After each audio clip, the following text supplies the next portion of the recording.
Boss is back. కొత్తగా ఉంది physique. పూర్తి వివరాలకు చదవండి రేపటి సాక్షి హైదరాబాద్ ఎడిషన్. మహాసమరం, మహాపోరు. ఫలితాలకు ముందు రోజు వరకు మహారాష్ట్ర ఎన్నికల గురించి అంతా ఇలానే అనుకున్నారు.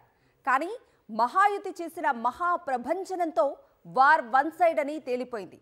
లోక్సభ ఫలితాలను చూసుకుని ఈసారి అంతకు మించి అంటూ ఎన్నో ఆశలు పెట్టుకున్న మహా వికాస్ అఘాడీకి మరాఠీలు అద్దిరిపోయే షాక్ ఇచ్చారు.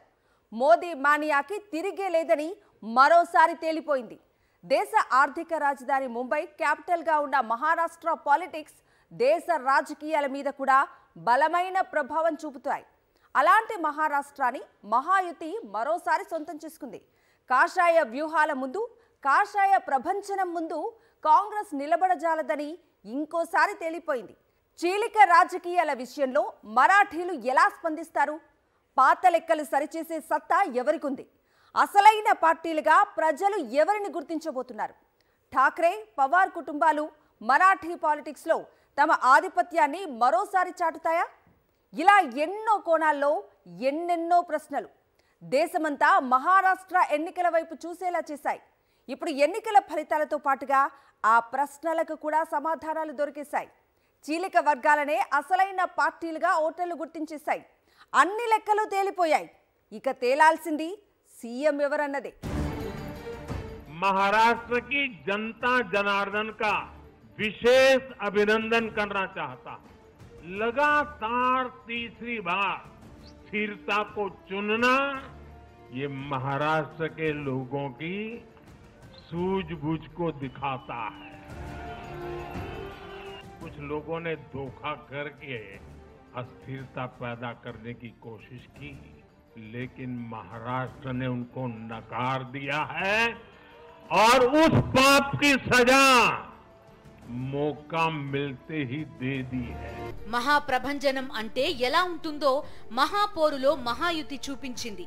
కలిసికట్టుగా ఎన్నికల బరిలోకి దిగితే ఎలా ఉంటుందో, క్షేత్రస్థాయి నుంచి పక్కా వర్కౌట్ చేస్తే ఫలితం ఎలా ఉంటుందో మహాయుతి చూపించింది. మహాయుతి విజయాన్ని అంచనా వేసిన వాళ్లు కూడా ఈ స్థాయి ప్రభంజనాన్ని ఊహించలేదు. మహా ఎన్నికల ఫలితాల విజేత ఎవరో, పరాజితులు ఎవరో తేల్చడానికే పరిమితం కాలేదు. దేశంలో మోదీ మానియా కొనసాగుతోందని స్పష్టం చేసింది. చీలిక పార్టీలే అసలైన పార్టీలని ప్రజల తీర్పు సాక్షిగా తేలిపోయింది. జరిగింది అసెంబ్లీ ఎన్నికలే అయినా ఈ ఫలితాలు ఎన్డీఏ కూటమిని బలోపేతం చేయడంతో పాటు ఇండియా అలయన్స్ కి కొత్త కష్టాలు తప్పవన్న సంకేతాలు పంపుతోంది. ఇప్పుడిక తేలాల్సింది మహారాష్ట్ర ముఖ్యమంత్రి ఎవరన్నదే. మహారాష్ట్ర కాబోయే సీఎం ఎవరు? మాజీ సీఎం, ప్రస్తుత డిప్యూటీ సీఎం దేవేంద్ర ఫడ్నవీస్ మళ్లీ ముఖ్యమంత్రి అవుతారా? ప్రస్తుత సీఎం ఏక్నాథ్ షిండే మరోసారి ముఖ్యమంత్రి పీఠాన్ని అధిరోహిస్తారా? చూడడానికి చిన్న ప్రశ్నలానే కనిపిస్తున్నా ఇకపై మహా పాలిటిక్స్ లో మలుపులకు, మెరుపులకు ఈ ప్రశ్నలే కారణం కాబోతున్నాయి. అదే సమయంలో సునామీ తరహాలో మహాయుతి విరుచుకుపడ్డానికి కారణాలేంటన్న కోణం కూడా దేశవ్యాప్తంగా చర్చనీయాంశంగా మారింది. క్షేత్రస్థాయిలో ఏం జరుగుతుందన్నది చాలా సమర్థవంతంగా ఫీడ్బ్యాక్ ఇచ్చే క్యాడర్ యంత్రాంగం బీజేపీకి ఉంది. అలానే ఆ ఫీడ్బ్యాక్ ని అంతే పాజిటివ్ గా తీసుకునే నాయకత్వం బీజేపీకి ఉంది. కానీ మహా వికాస్ అఘాడీని లీడ్ చేసిన కాంగ్రెస్ లో మాత్రం ఇటు ఫీడ్బ్యాక్ ఇచ్చే యంత్రాంగం, అటు ఫీడ్బ్యాక్ ని తీసుకునే నాయకత్వం లేవు. అలానే తమ పార్టీని, తమ గుర్తులను లాగేసుకోవడం వల్ల చాలా నష్టపోయామన్న వాదనని ఉద్ధవ్ ఠాక్రే, శరద్ పవార్ వర్గం తెరపైకి తెస్తోంది. కానీ ఇందులో ఏమాత్రం పసలేదని రాజకీయ పరిశీలకులు విశ్లేషిస్తున్నారు. ఉద్ధవ్ ఠాక్రే, శరద్ పవార్లో ఆరోపణ చేయొచ్చు, పార్టీ పేరు, సింబల్ వాళ్ళకి వెళ్ళిపోయింది కనుక వాళ్ళ లాభమైందని. కానీ ఆ వాదన నిలబడదు. ఎందుకంటే ఇప్పుడు అసెంబ్లీ ఎన్నికల్లో లాభం అయి ఉంటే మన లోక్సభ ఎలక్షన్లో ఎందుకు లాభం కాలేదు? ఈ ఎన్నికల కనుక ముందు లోక్సభ ఎన్నికలు జరిగాయి. లోక్సభ ఎన్నికల్లో శరద్ పవార్ క్లియర్ ఆధిక్యత అజిత్ పవార్ పైన. అజిత్ పవార్ అడ్రస్ లేకుండా పోయాడు. ఉద్ధవ్ ఠాక్రే ఆ స్థాయిలో ఏక్నాథ్ షిందేపై ఆధిక్యత రాకపోయినా, బట్ స్టిల్ ఏక్నాథ్ షిందేతో పోలిస్తే బెటర్ పర్ఫార్మెన్స్ ఉద్ధవ్ ఠాక్రే నాయకత్వం శివసేన చూపెట్టింది. అందువల్ల పార్టీ పేరు, సింబల్ వల్లనే మేము దెబ్బతిన్నాం అనే లాజిక్ చెప్పలేము. ఓబీసీ సమీకరణలో మహాయుతి వ్యూహం అద్భుతంగా ఫలించింది. మరాఠా ఓటర్లు మహావికాస్ అఘాడీ వైపు, ముఖ్యంగా కాంగ్రెస్ వైపు మొగ్గు చూపుతున్నారని గ్రహించిన బీజేపీ మరాఠీలను ఆకర్షించడం మీదే పూర్తి ఫోకస్ పెట్టకుండా ఇతర వర్గాలను దగ్గర చేసుకోవడంపై ఫోకస్ పెట్టింది. ఓబీసీ ఓట్ల మీద దృష్టి పెట్టింది. మరాఠాలకు ఓబీసీ రిజర్వేషన్లు ప్రకటిస్తే తమ వాటా తగ్గుతుందని చాలా జాతుల్లో భయాలున్నాయి. వాటిని కమలం పార్టీ ఓట్లుగా మలుచుకుంది.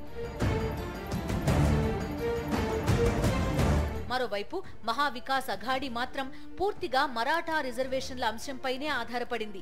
అధికారంలోకి వస్తే వారికి రిజర్వేషన్లు కల్పిస్తామని హామీ ఇచ్చింది. కానీ పెద్ద ఎత్తున మరాఠా ఓట్లు మహావికాస్ అఘాడీకి పడలేదు. ఎందుకంటే మరాఠా వర్గానికి చెందిన ఏక్నాథ్ షిండే మహాయుతిలో ఉన్నారు.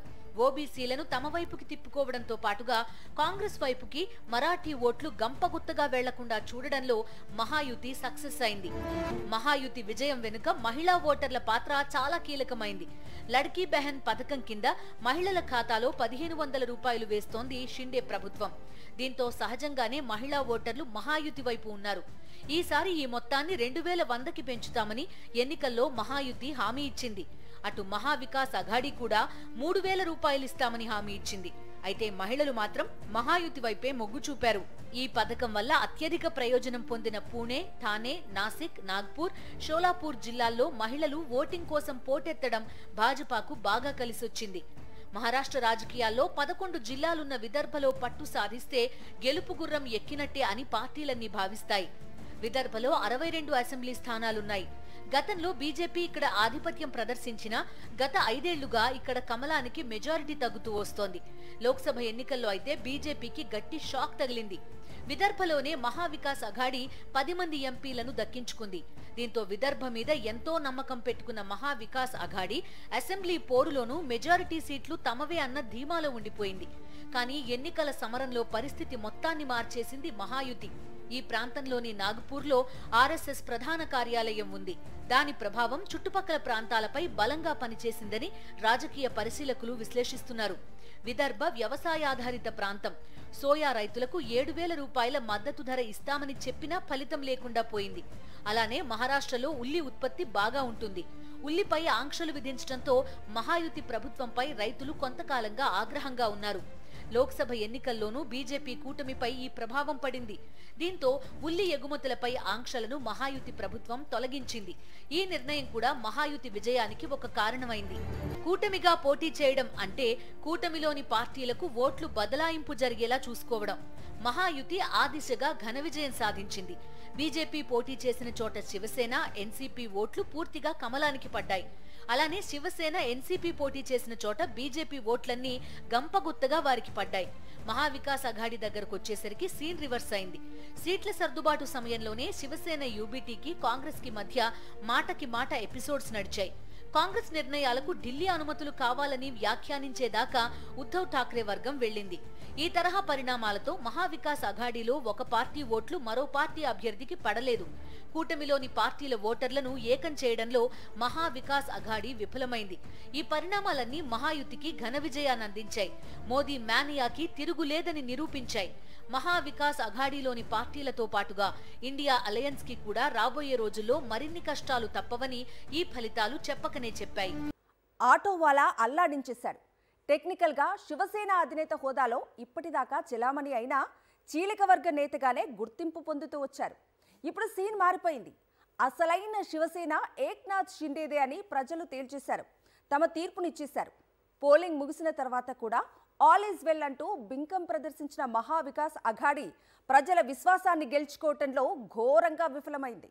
లోక్సభ ఎన్నికల ఫలితాలతో తొలిసారి మోదీకి ధీటైన నాయకుడిగా తనను తాను ఎక్స్పోజ్ చేసుకున్నారు రాహుల్ గాంధీ. కానీ మహారాష్ట్ర ఎన్నికలతో కథ మళ్లీ మొదటికొచ్చింది. మహావికాస్ అఘాడీ సంగతి తర్వాత ఇండియా అలయన్స్ కి కూడా కొత్త సమస్యలు తప్పవా? మహారాష్ట్ర ఎన్నికల ఫలితాలు మహావికాస్ అఘాడీలోని 3 పార్టీలకు ఓటమి భారం మిగిల్చడం మాత్రమే కాదు, అంతకు మించిన కష్టాన్ని తెచ్చిపెట్టాయి.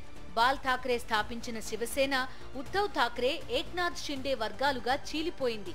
ఏక్నాథ్ షిండే వర్గం బీజేపీతో కలిసి మహాయుతి కూటమి ప్రభుత్వాన్ని ఏర్పాటు చేసింది. షిండే సీఎం అయిపోయారు. ఉద్ధవ్ వర్గం కాంగ్రెస్ తో పాటు మిగిలిన భాగస్వామ్య పార్టీలతో కలిసి మహావికాస్ అఘాడీలో కొనసాగుతోంది.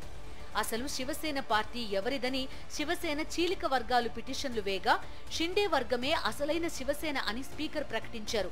సీఎం ఏక్నాథ్ షిండేదే అసలైన శివసేన అని ఈసీ అధికారికంగా గుర్తించింది. ధనుస్సు, బాణం గుర్తును షిండే వర్గానికే కేటాయించింది. అయితే లోక్సభ ఎన్నికల్లో శివసేన యూబీటీ వర్గం షిండే బ్యాచ్ కి షాక్ ఇస్తూ వారికన్నా ఎక్కువ ఎంపీలను గెలుచుకుంది. దీంతో ప్రజల మద్దతు ఉద్ధవ్ ఠాక్రేకే ఉందన్న వాదన బలాన్ని పెంచుకుంది. కానీ తాజా ఫలితాలతో మహారాష్ట్ర ప్రజలు షిండే నాయకత్వంలోదే అసలైన శివసేన అని తేల్చి చెప్పినట్టయింది. శివసేన పునాదులైన మరాఠా ప్రయోజనాలను కాపాడడం, హిందూ రక్షణ అంశాలపై పోరాటం చేస్తూ శివసేనలో ఏక్నాథ్ షిండే ఎదిగారు.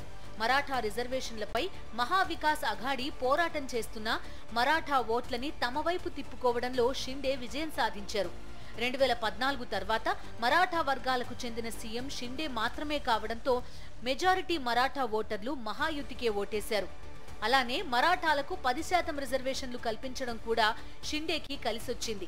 శరద్ పవార్ విషయంలోనూ సేమ్ సీన్ రిపీట్ అయింది. మేనల్లుడు అజిత్ పవార్ ఆయనకి గట్టి షాక్ ఇచ్చారు. పార్టీలో మెజారిటీ ఎమ్మెల్యేలను చీల్చేసి డిప్యూటీ సీఎం అయిపోయారు. దీంతో Sharad Pawar NCP, SP party అధినేతగా మారాల్సొచ్చింది. అసెంబ్లీ ఎన్నికల ఫలితాలతో అజిత్ పవార్ నాయకత్వంలోని ఎన్సీపీనే అసలైన ఎన్సీపీ అని ప్రజలు స్పష్టం చేశారు. ఈ ఫలితాలను అసలు మహావికాస్ అఘాడీలోని ఏ పార్టీ కూడా ఊహించలేదు. నిజానికి లోక్సభ ఎన్నికల్లో మహావికాస్ అఘాడీ మంచి ఫలితాలు సాధించింది. దీంతో ఉద్ధవ్ ఠాక్రే, శరద్ పవార్లపై ప్రజల్లో సానుభూతి ఉందన్న వాదన కూడా తన బలాన్ని పెంచుకుంది. సార్వత్రిక ఎన్నికల్లో ఉద్ధవ్ ఠాక్రే నాయకత్వంలోని పార్టీ 9 ఎంపీలను గెలుచుకుంటే ఏక్నాథ్ షిండే నాయకత్వంలోని శివసేన 7 ఎంపీలను మాత్రమే గెలుచుకుంది. ఇక శరద్ పవార్ నాయకత్వంలోని ఎన్సీపీ, ఎస్పీ కొత్త గుర్తుతో పోటీ చేసిన 8 ఎంపీ స్థానాలు గెలుచుకుంది. అజిత్ పవార్ నాయకత్వంలోని ఎన్సీపీ కేవలం 1 ఎంపీ స్థానాన్ని మాత్రమే గెలుచుకుంది. అలానే కాంగ్రెస్ పార్టీ 13 ఎంపీ స్థానాలు గెలుచుకుంటే బీజేపీ 9 ఎంపీ స్థానాలకు పరిమితమైంది. కానీ కేవలం 5 అంటే 5 నెలల వ్యవధిలోనే మొత్తం సీన్ మారిపోయింది. లోక్సభ ఎన్నికల్లో చెలరేగిపోయిన మహావికాస్ అఘాడీలోని పార్టీలు కనీసం 10% ఎమ్మెల్యేలను కూడా గెలుచుకోలేకపోయాయి. ప్రజలను తమ వైపు తిప్పుకోవడంలో మహాయుతి ఘన విజయం సాధించింది. మంచి గవర్నెన్స్ ఇస్తే ప్రజలు ఆశీర్వదిస్తారన్నది మహారాష్ట్రలో మరొకసారి రుజువైంది. మహారాష్ట్రలో లోక్సభ ఎన్నికల్లో సత్ఫలితాలు రాకపోవటానికి కారణం భారతీయ జనతా పార్టీపై జరిగినటువంటి దుష్ప్రచారం. ఆ ఎన్నికల్లో రాజ్యాంగాన్ని మార్చేస్తారని చెప్పి కొన్ని వర్గాలని భయపెట్టి ఆ రోజు బీజేపీకి దూరం చేయటం జరిగింది. ఈ ఎన్నికల్లో పట్టం కట్టారు మహారాష్ట్రలో. సో ఇది భారతీయ జనతా పార్టీ మిగతా పార్టీల కంటే సుమారు 2 కంటే కూడా ఎక్కువ సీట్లు గెలుచుకుంది. సో మహారాష్ట్ర ప్రజలు భారతీయ జనతా పార్టీని పెద్ద ఎత్తున ఆశీర్వదించారనడానికి ఇది ఒక కారణం. ఈ ఘోర పరాజయంతో పాటుగా ఉద్ధవ్ ఠాక్రే, శరద్ పవార్ కాంగ్రెస్ లో కొత్త కలవరం టెన్షన్ పెంచుతోంది. శివసేన యూబీటీ 9 మంది ఎంపీలు గెలుచుకుంది. అలానే శరద్ పవార్ నాయకత్వంలోని ఎన్సీపీ, ఎస్పీ 8 ఎంపీ స్థానాలు గెలుచుకుంది. ఇప్పుడు ప్రజలంతా ఏక్నాథ్ షిండేకి, అజిత్ పవార్లకే జైకొట్టడంతో తమ ఎంపీల్లో ఎంతమంది ఉంటారన్న టెన్షన్ ఆ 2 పార్టీలను వెంటాడుతోంది. ఉద్ధవ్ ఠాక్రేకి ఉన్న 9 ఎంపీల్లో మెజారిటీ ఎంపీలు ఇప్పుడే పక్కచూపులు చూడకపోయినా రాబోయే రోజుల్లో 2-3 జారిపోవచ్చన్న విశ్లేషణలు వినిపిస్తున్నాయి. అయితే శరద్ పవార్ పార్టీలో ఉన్న 8 ఎంపీల్లో 7 మాత్రం అజిత్ పవార్ వైపు, బీజేపీ వైపు చూడడం ఖాయమన్న గుసగుసలు రాజకీయ వర్గాల్లో వినిపిస్తున్నాయి. శరద్ పవార్ కుమార్తె సుప్రియ తప్ప మిగిలిన ఎంపీలు జంపింగ్ జపాంగ్ సాంగ్ ఆలపించొచ్చన్న చర్చ రాజకీయ వర్గాల్లో సాగుతోంది. అదే కనుక జరిగితే శివసేన యూబీటీకి, ఎన్సీపీ, ఎస్పీకి మరో గట్టి దెబ్బ తగిలినట్టే. అదే సమయంలో ఇండియా అలయన్స్ కి ఆ మేర బలం తగ్గినట్టే. ఎన్డీఏ మరింత బలపడినట్టే.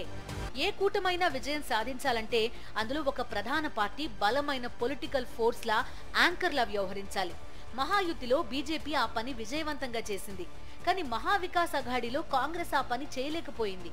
అదే సమయంలో లోక్సభ ఎన్నికల ఫలితాలతో రాహుల్ గాంధీ తన ఇమేజ్ ని మెరుగుపరుచుకున్నారు. మోదీని ఢీకొట్టే సత్తా ఉన్న నాయకుడిగా తొలిసారి రాహుల్ ఎక్స్పోజ్ అయ్యారు. కానీ ఆ తర్వాత అటు హర్యానా అసెంబ్లీ ఎన్నికలు, ఇటు మహారాష్ట్ర అసెంబ్లీ ఎన్నికల ఫలితాలతో మళ్లీ కథ మొదటికొచ్చింది. కాంగ్రెస్ ని సమర్థవంతంగా రాహుల్ గాంధీ నడిపించగలడా అన్న ప్రశ్నని ఆయన దశాబ్ద కాలం నుంచి సజీవంగానే ఉంచుతున్నారు. రాహుల్ నాయకత్వ లక్షణాలపై దేశవ్యాప్తంగా మరోసారి సీరియస్ డిస్కషన్ మొదలు కావడం కాంగ్రెస్ కి మాత్రమే కాదు, ఇండియా అలయన్స్ కి కూడా ఇబ్బందికర పరిస్థితే అని చెప్పాలి. ఒక్క మహారాష్ట్ర అసెంబ్లీ ఎన్నికల ఫలితాలు Shiv Sena UBT, NCP, SP, Congress పార్టీలతో పాటుగా ఇండియా అలయన్స్ కి కూడా వరుసగా భారీ కష్టాలు తెచ్చిపెట్టడం ఖాయమని పరిశీలకులు విశ్లేషిస్తున్నారు. 50 ఏళ్ల క్రితం భారతదేశంలో టాప్ ఎంటర్టైన్మెంట్ అంటే డ్రామానే. 50 ఏళ్ల నుంచి క్రమంగా నాటకానికి ఆదరణ తగ్గుతూ వచ్చింది. ఈ జనరేషన్కి అసలు డ్రామా అంటేనే పెద్దగా తెలియదు. కానీ ఇప్పటికీ మహారాష్ట్రలో నాటకానికి విపరీతమైన ఆదరణ ఉంది. అక్కడ డ్రామా స్టేజ్ ఎంతగా వెలిగిపోతుందో అంతకు మించి మహారాష్ట్ర పొలిటికల్ స్టేజ్ మీద డ్రామాని తలదన్నే ఎపిసోడ్స్ గత 5 ఏళ్లుగా చోటు చేసుకున్నాయి. ఈసారి వార్ వన్ సైడ్ అన్నట్లుగా మహాయుతి చెలరేగిపోయింది. కానీ సీఎం ఎవరన్న కోణం మాత్రం పొలిటికల్ హీట్ని పెంచుతూనే ఉంది. మహారాజకీయాల్లో సరికొత్త పొలిటికల్ డ్రామాకి తెరతీస్తుందా? మహారాష్ట్ర ఎన్నికల్లో సాధించిన విజయంతో మహాయుతి సంబరాల్లో మునిగిపోయింది. అదే సమయంలో కాన్ బనేగా మహా సీఎం అన్న ప్రశ్న మరాఠీలో ఆసక్తి రేపుతుంటే మహాయుతిలో ఈ క్వశ్చన్ ఎలాంటి ప్రకంపనలు సృష్టిస్తుందన్నది చర్చనీయాంశంగా మారింది. కూటమిలో పెద్ద పార్టీ బీజేపీ, ఎక్కువ మంది ఎమ్మెల్యేలు ఆ పార్టీకే ఉన్నారు. కాబట్టి సహజంగా ప్రస్తుత డిప్యూటీ సీఎం దేవేంద్ర ఫడ్నవీస్ కొత్త సీఎం కావాలి. నిజానికైతే అలానే జరగాలి. కానీ సొంతంగా ప్రభుత్వాన్ని ఏర్పాటు చేయడానికి అవసరమైన మెజారిటీ బీజేపీకి లేదు. అందుకే ప్రస్తుత సీఎం ఏక్నాథ్ షిండే కాబోయే సీఎంని కూడా నేనే అంటూ తన స్వరాన్ని కాస్తగా పెంచుతున్నారు. ఎక్కువ సీట్లు వచ్చిన వాళ్లే సీఎం కావాలని లేదన్న షిండే వ్యాఖ్యలు మహాయుతిలో ఇకపై ఏం జరుగుతుందన్న ఉత్కంఠ పెంచుతోంది. తన బలానికి తగిన గౌరవాన్ని కోరుకోవడానికే షిండే ఈ వ్యాఖ్యలు చేశారా, లేక సీఎం సీటు కోసం ఆయన పట్టుబడతారా అన్నది చర్చనీయాంశంగా మారింది. మరోవైపు మా నాయకుడికి ఏం తక్కువ అంటూ అజిత్ పవార్ వర్గం కాస్తగా సన్నాయి నొక్కులు నొక్కుతున్నాయి. ఆయన్ని ముఖ్యమంత్రి పీఠంపై కూర్చోబెట్టే ప్రసక్తి లేదు. అలాంటప్పుడు ఏక్నాథ్ షిండే సీఎం సీట్ కోసం పట్టుబడితే తాను తప్ప ఎవరూ సీఎం అవడానికి వీల్లేదని మొండికేస్తే అసలు ఆయన మద్దతు లేకుండానే ఎన్సీపీతో కలిసి బీజేపీ ప్రభుత్వాన్ని ఏర్పాటు చేయొచ్చు. అక్కడిదాకా పరిస్థితి వెళ్లకుండా బీజేపీ పెద్దలు తీసుకోవలసిన జాగ్రత్తలు తీసుకుంటారు. కానీ ఒకవేళ అదే పరిస్థితి వస్తే అప్పుడు అజిత్ పవార్ నుంచి వినిపించే గొంతెమ్మ కోరికలు తీర్చుకుంటూ పోవాల్సిన పరిస్థితిలోకి బీజేపీ వెళ్తుంది. ఇంతలోనే అంత సంక్షోభం వస్తుందని భావించడం సరైంది కాదు. కానీ గత 5 ఏళ్లుగా సీఎం పీఠం కేంద్రంగా మహారాష్ట్రలో జరిగిన రాజకీయాలు చూస్తే ఇప్పుడు ఏం జరిగినా ఆశ్చర్యపోనక్కర్లేదని అనిపిస్తుంది. సీట్లకు సీఎం పదవికి సంబంధం లేదన్న షిండే వ్యాఖ్యలను అంత తేలిగ్గా కొట్టిపారేయడానికి వీల్లేదని రాజకీయ పరిశీలకులు విశ్లేషిస్తున్నారు. आज मैं महाराष्ट्र के तमाम मतदाताओं को बहुत बहुत धन्यवाद देता हूँ, उनका अभिनंदन करता हूँ, क्योंकि ये विक्ट्री जो है ये लैंडस्लाइड विक्ट्री है। ये मैंने कहा था कि महायुति को थम्पिंग मेजोरिटी मिलेगी और इसीलिए मैं तमाम मतदाता जो है, मेरी लाडली बहनाओं को मैं धन्यवाद देता हूँ, लाडले किसानों को मैं धन्यवाद देता हूँ और लाडले हमारे भाई है, लाडले सीनियर सिटीजन है, सभी वर्ग जो है, सभी वर्ग को मैं धन्यवाद देता हूँ। सर, बीजेपी का ये कहना है कि जिसकी ज्यादा नंबर होंगे उनका मुख्यमंत्री होगा, तो क्या इसको सपोर्ट किया जाएगा? ऐसा कोई भी हमारा तय नहीं हुआ है। अभी पहले तो